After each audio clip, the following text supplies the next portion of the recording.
Jangan utang hanya supaya orang bisa bersumbang besar di gereja. Tuhan tidak suka. Beri apa yang ada pada kita. Jangan korupsi hanya supaya kita dapat memberi banyak dan dilihat orang. Jangan mengambil milik orang hanya supaya kita bisa menyumbang dan dipuji-puji orang.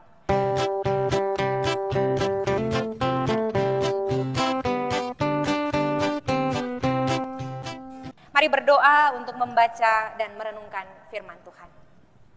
Tuhan Yesus, kami mau belajar firman-Mu.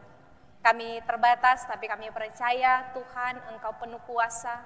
Engkau sanggup membuat kami mengenal Engkau dan mengerti kehendak-Mu. Karena itu berkatilah kami semua yang hendak membaca firman-Mu dan merenungkannya bersama. Hamba-Mu Engkau pakai, dan kami semua oleh kekuatan Roh Kudus-Mu Kau tolong Tuhan. Supaya apa yang kami baca, kami renungkan, dapat kami praktekkan, supaya hidup kami benar-benar tertuju pada Tuhan. Kami meminta di dalam nama Tuhan Yesus. Amin. Jemaat yang dikasihi dan diberkati Tuhan, malam hari ini kita akan membaca bagian Alkitab dari kitab 1 Korintus pasal 16 ayat pertama hingga ayat yang ke-9, bagian Alkitab yang direnungkan oleh seluruh warga Gemim di sepanjang minggu ini. 1 Korintus pasal 16 ayat pertama hingga ayat yang ke-9 di bawah tema perenungan bertolong-tolonglah menanggung bebanmu. Bagian Alkitab sekali lagi 1 Korintus pasal 16 ayat pertama hingga ayat yang ke-9. Ada dua judul pembacaan Alkitab. Yang pertama bantuan untuk jemaat Yerusalem dan yang kedua rencana Paulus. Demikian bagian firman Tuhan untuk kita bacakan.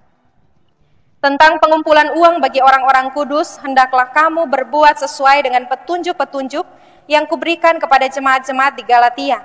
Pada hari pertama dari tiap-tiap minggu hendaklah kamu masing-masing sesuai dengan apa yang kamu peroleh, menyisihkan sesuatu dan menyimpannya di rumah, supaya jangan pengumpulan itu baru diadakan kalau aku datang. Sesudah aku tiba, aku akan mengutus orang-orang yang kamu anggap layak dengan surat ke Yerusalem untuk menyampaikan pemberianmu.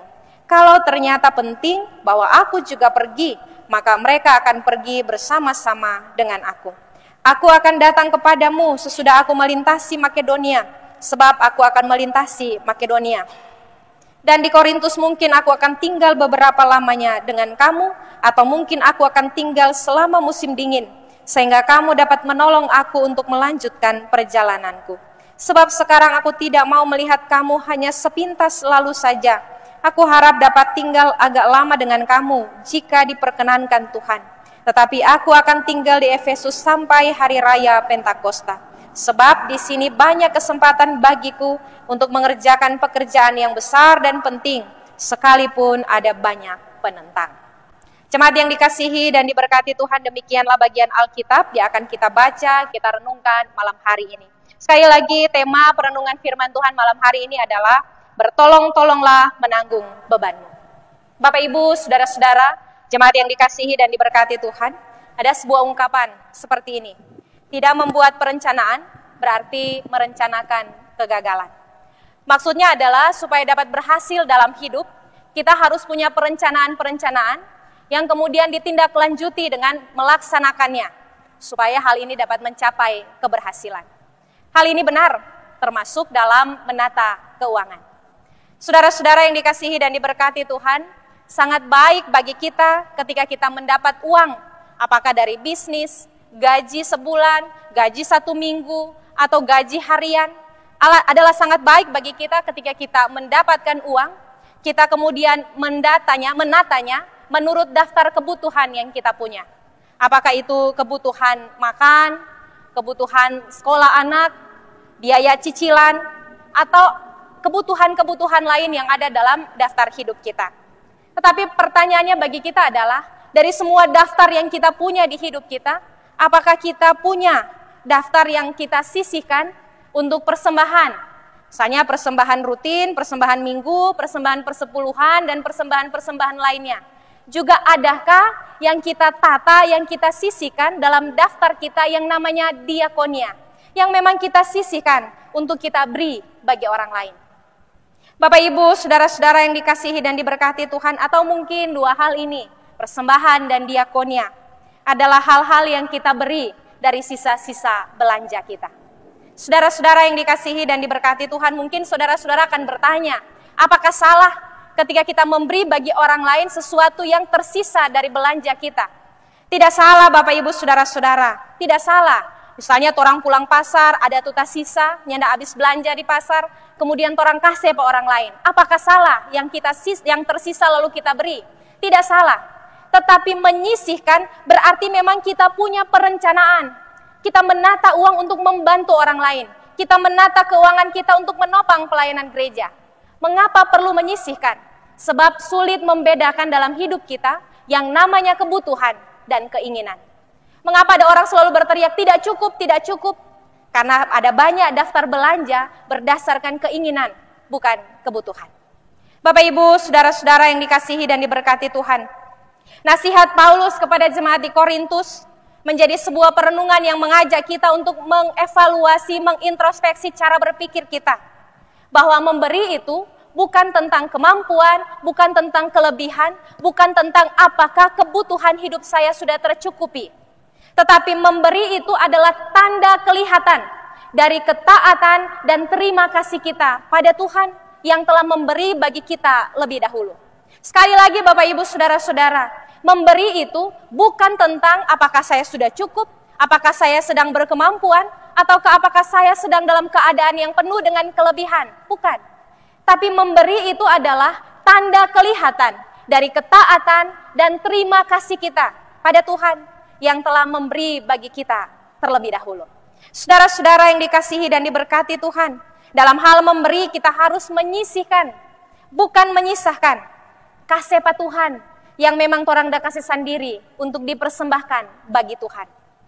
Kasih Pak orang lain yang memang masih pantas untuk digunakan, bukan yang tidak layak. Yang memang kita sisihkan, kita beri untuk menopang pekerjaan pelayanan gereja ini, ataukah dalam hidup bersama dengan orang lain. Bapak Ibu, saudara-saudara yang dikasihi dan diberkati Tuhan, ini yang diajarkan Paulus dari bacaan kita malam hari ini. Kita diberkati untuk menjadi berkat.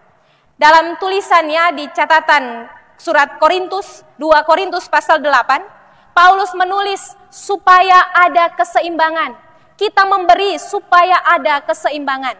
Yang dimaksudkan dengan keseimbangan bukan subsidi silang, bukan. Bukan seperti bantuan-bantuan pemerintah, lalu ada subsidi silang. Tetapi keseimbangan yang dimaksudkan adalah kita memberi karena kita menerima. Sehingga sebanyak apa kita menerima dari Tuhan, maka itu juga yang harus kita berikan. Apakah untuk pelayanan gereja, ataukah dalam hidup bersama dengan orang lain, memberi bagi mereka yang membutuhkan. Supaya ada keseimbangan, kita yang menerima dengan apa yang kita berikan. Saudara-saudara yang dikasihi dan diberkati Tuhan, kalau kita bertanya, lalu apa yang kita beri? Kita bisa memberi banyak hal, sesuai dengan apa yang ada pada kita. Yang perlu kita garis bawahi, kita memberi sesuai dengan apa yang ada pada kita. Apakah itu bentuknya uang, materi lainnya, ataukah dalam bentuk waktu, tenaga, pikiran, doa, dukungan, apapun bentuknya yang ada pada kita. Saudara-saudara yang dikasihi dan diberkati Tuhan, kepada jemaat di Korintus, Paulus menasihati untuk mengumpulkan uang untuk menolong saudara-saudara yang ada di Yerusalem, orang-orang kudus, jemaat Tuhan yang ada di Yerusalem. Mengapa orang-orang di Yerusalem perlu dibantu? Sebab dalam konteks ini, orang-orang di Yerusalem, jemaat Tuhan di sana sedang hidup dalam kemiskinan. Mereka hidup dalam situasi yang tertekan, pas-pasan. Dari segi ekonomi mereka memang sedang dalam kekurangan. Tetapi di sisi lain, mereka menghadapi tekanan dari saudara-saudara sebangsa orang-orang golongan Yahudi. Kondisi mereka tidak dalam keadaan baik. Sebab itu saudara-saudara, Paulus membangunkan kesadaran jemaat di Korintus. Paulus membangunkan kepekaan jemaat Korintus bahwa mereka telah diberkati Tuhan dengan begitu banyak kemakmuran. Sebab itu mereka harus memberi untuk menolong saudara-saudara mereka, jemaat Tuhan yang ada di Yerusalem. Bapak Ibu, saudara-saudara yang dikasihi dan diberkati Tuhan, Paulus menasihati seperti yang dia katakan kepada jemaat di Galatia. Galatia pasal 6 ayat 2. Demikian bunyi firman. Bertolong-tolonglah menanggung bebanmu, demikianlah kamu memenuhi hukum Kristus. Kita memberi bukan semata-mata supaya orang lain mendapat, bukan. Kita memberi karena kita harus memenuhi hukum Tuhan. Itu perintah, bukan permintaan. Bapak Ibu, saudara-saudara yang dikasihi dan diberkati Tuhan, mengapa harus jemaat di Korintus yang memberi bagi orang-orang yang ada di Yerusalem? Paulus menasihati bahwa sesungguhnya orang-orang di Korintus sedang diberi kesempatan oleh Tuhan untuk menjadi alat Tuhan dalam pekerjaannya yang besar, menolong orang-orang yang membutuhkan di Yerusalem. Jadi jemaat di Korintus sesungguhnya mendapat kesempatan dari Tuhan untuk menjadi alat berkat di tengah pelayanan yang sedang Tuhan kerjakan melalui Paulus. Saudara-saudara yang dikasihi dan diberkati Tuhan, apakah Tuhan tidak bisa membuka tingkap-tingkap langit, membuka pintu-pintu berkat, dan mencurahkan berkatnya atas orang-orang di Yerusalem tanpa melibatkan orang-orang di Korintus? Bisa. Tuhan bisa mendatangkan berkat dari langit langsung pada orang-orang di Yerusalem. Bisa. Tapi mengapa Tuhan menggerakkan jemaat di Korintus? Ada sebuah pembelajaran di sana. Supaya orang-orang di Korintus yang telah menerima berkat Tuhan, ketika mereka mengulurkan tangan bagi orang-orang di Yerusalem, mereka sedang berterima kasih pada Tuhan. Sesederhana ini Bapak Ibu saudara-saudara. Ketika Korintus bakase, dorang bilang terima kasih Tuhan, so banyak tuh orang dah terima, makanya orang bakase untuk orang-orang di Yerusalem. Tapi juga ketika orang-orang di Yerusalem menerima bantuan dari jemaat di Korintus, mereka akan bilang terima kasih Tuhan, karena orang-orang di Korintus sudah membantu mereka di tengah kemiskinan yang mereka alami. Dalam aksi diakonia ini, nama Tuhan yang dimuliakan. Orang-orang di Korintus tahu berterima kasih pada Tuhan, orang-orang di Yerusalem tahu bersyukur pada Tuhan. Sekali lagi, dalam aksi memberi ini, nama Tuhan dimuliakan. Bapak Ibu, saudara-saudara yang dikasihi dan diberkati Tuhan, termasuk juga pada torang semua, gereja Tuhan yang ada di saat ini. Ketika kita menolong orang lain, kita sedang berterima kasih pada Tuhan. Tuhan makasih banyak, torang dah dapat. Karena itu torang mengulurkan tangan bagi orang lain. Orang lain yang menerima bantuan dari kita akan berkata, terima kasih Tuhan, ada orang yang tolong pada orang. Seperti itu Bapak Ibu saudara-saudara. Sehingga ketika kita mengulurkan tangan kita memuji Tuhan. Ketika orang lain menerima bantuan kita, mereka memuji Tuhan. Nama Tuhan dimuliakan di setiap pemberian kita. Saudara-saudara yang dikasihi dan diberkati Tuhan, jika jemaat di Korintus menolak, apa yang terjadi?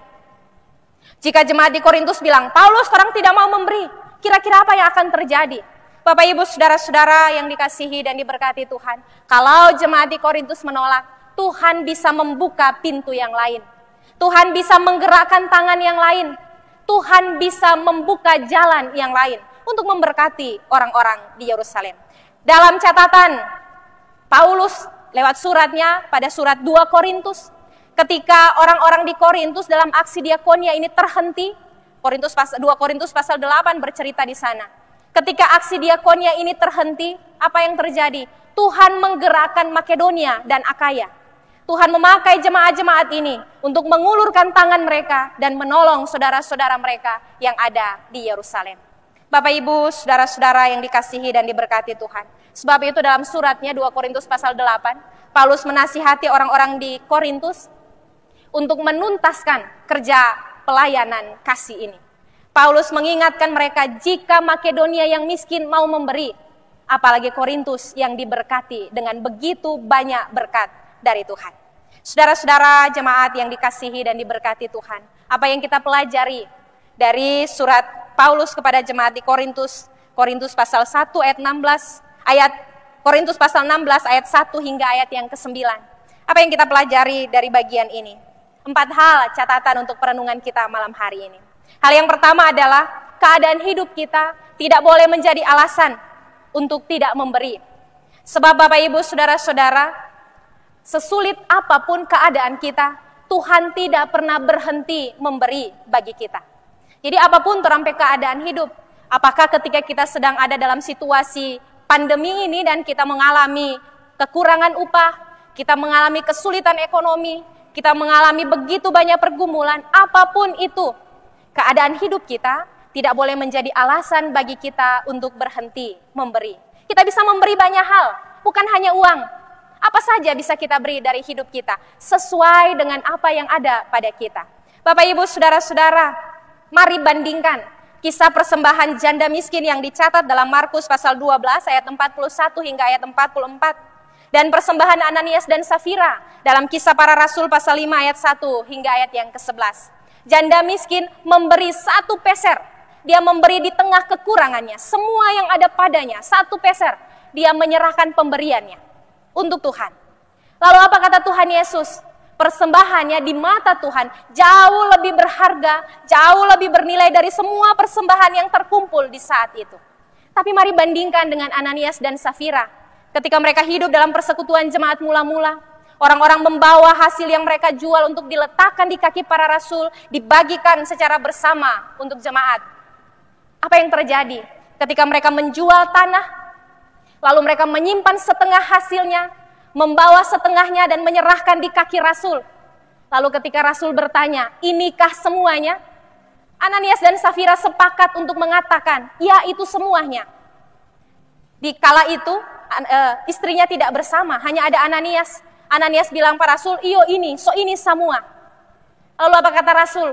Mengapa kamu mendustai Roh Kudus? Seketika itu juga Ananias mati. Lalu datanglah Safira. Rasul bertanya hal yang sama. So ini tuh semua? Safira menjawab hal yang sama dengan suaminya. Ini so semua. Kenapa mendustai Tuhan? Kenapa mendustai Roh Kudus?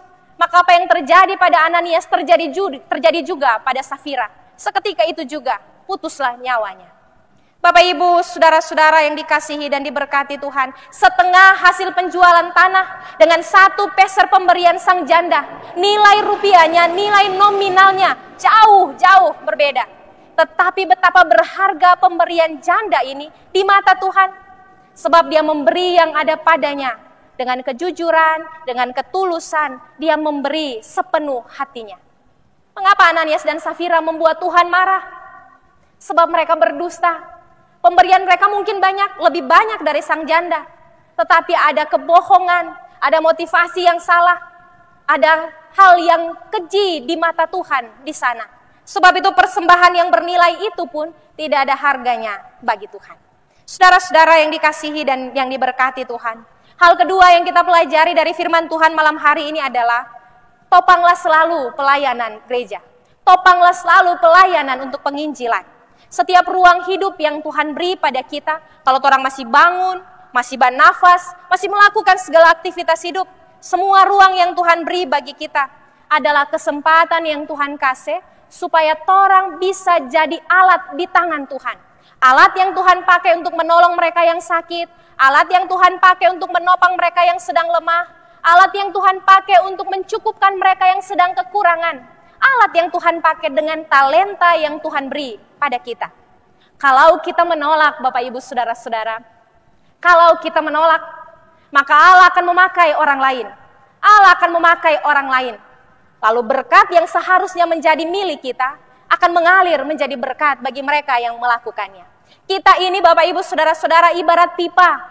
Kita hanya mengalirkan aliran berkat Tuhan dari Tuhan, sumber berkat. Jadi dari mata air, Tuhan dari mata air, lalu orang cuma pipa yang mengalirkan berkat itu. Kalau kita tidak bersedia menjadi pipa di tangan Tuhan, maka Tuhan akan menggunakan pipa lain. Sehingga air tidak akan mengalir pada kita, tapi akan mengalir pada orang lain. Apa yang terjadi pada orang? Orang yang akan kekeringan, orang yang kehilangan berkat Tuhan. Tapi semakin kita mau dipakai Tuhan untuk mengalirkan berkat Tuhan, air berkat Tuhan melintas di hidup kita, melintas terus, mencukupi apa yang kita butuhkan dalam hidup. Orang yang memberi bagi Tuhan tidak pernah kekurangan. Karena itu selalu topang pelayanan gereja, selalu topang kerja penginjilan. Sebab Tuhan mau memakai kita dalam semua talenta yang kita punya. Hal ketiga yang kita pelajari malam hari ini Bapak Ibu Saudara-saudara adalah selalu miliki integritas diri. Miliki integritas dan motivasi yang benar dalam memberi. Sehingga kalau orang mau bakase, integritas diri kita harus terjaga. Jangan utang hanya supaya orang bisa basumbang besar di gereja. Tuhan tidak suka. Beri apa yang ada pada kita. Jangan korupsi hanya supaya kita dapat memberi banyak dan dilihat orang. Jangan mengambil milik orang hanya supaya kita bisa menyumbang dan dipuji-puji orang. Integritas diri kita harus tetap kita jaga. Motivasi kita harus tetap benar di hadapan Tuhan. Kalau orang punya 1.000, no kasih apa yang ada pada orang. Kalau orang punya 1 juta, beri apa yang ada pada kita. Apa yang ada pada kita, itu yang disukai Tuhan. Sebab Bapak Ibu Saudara-saudara, Tuhan tahu. Dia tahu kalau tuh janda miskin cuma punya 1 peser. Dia tahu kalau Ananias dan Safira ada sembunyi di setengah. Tuhan tahu apa yang dia beri pada kita. Hal keempat, Bapak Ibu Saudara-saudara, yang kita belajar malam hari ini adalah selalu menjaga hati kita dengan iman, kepekaan, dan ketulusan. Kalau orang kondisi keuangan mungkin sedang menipis, lalu kemudian kita harus memberi persembahan, di samping kita, di sekitar kita ada orang-orang yang membutuhkan, jaga hati kita dengan iman. Sehingga kalau orang mau memberi persembahan, orang mau menolong orang lain, jangan membuat kita hidup penuh kekhawatiran. Duh Tuhan, kakinya tidak cukup. Duh Tuhan, kita masih perlu. Duh Tuhan, kita nyim boleh mau bakasnya persembahan, kita belum boleh mau bakasnya ke orang lain. Kalau kita hidup dalam kekhawatiran, kita hidup dalam kebimbangan, kita tidak akan pernah bisa memberi. Seperti ilustrasi tadi Bapak Ibu Saudara-saudara. Kalau orang ini mau jadi pipa yang Tuhan pakai, Tuhan mau pakai pipa yang lain. Kita yang akan kekeringan. Jaga hati kita dengan kepekaan dan ketulusan. Supaya kalau orang mau bakase, orangnya tidak mau bakase untuk dipuji orang. Kalau orang kasih tangan kiri, tangan kanan, dia tidak perlu tahu. Artinya bahwa dia tidak perlu memamerkan kebaikan kita. Tetapi buah karya kita akan bercerita. Seperti ungkapan, langit tidak perlu bilang dia tinggi. Karena ketika orang melihatnya, orang tahu langit itu tinggi. Kebaikan perlu kita lakukan. Tidak perlu orang mau tulis-tulis di status. Tidak perlu orang mau cerita kiri kanan. Orang backing. Maka kesaksian hidup akan bercerita banyak. Begini orang yang mengasihi Tuhan. Dia mampu memberi dalam keadaan yang penuh kelimpahan. Ataupun dia memberi di tengah kekurangan.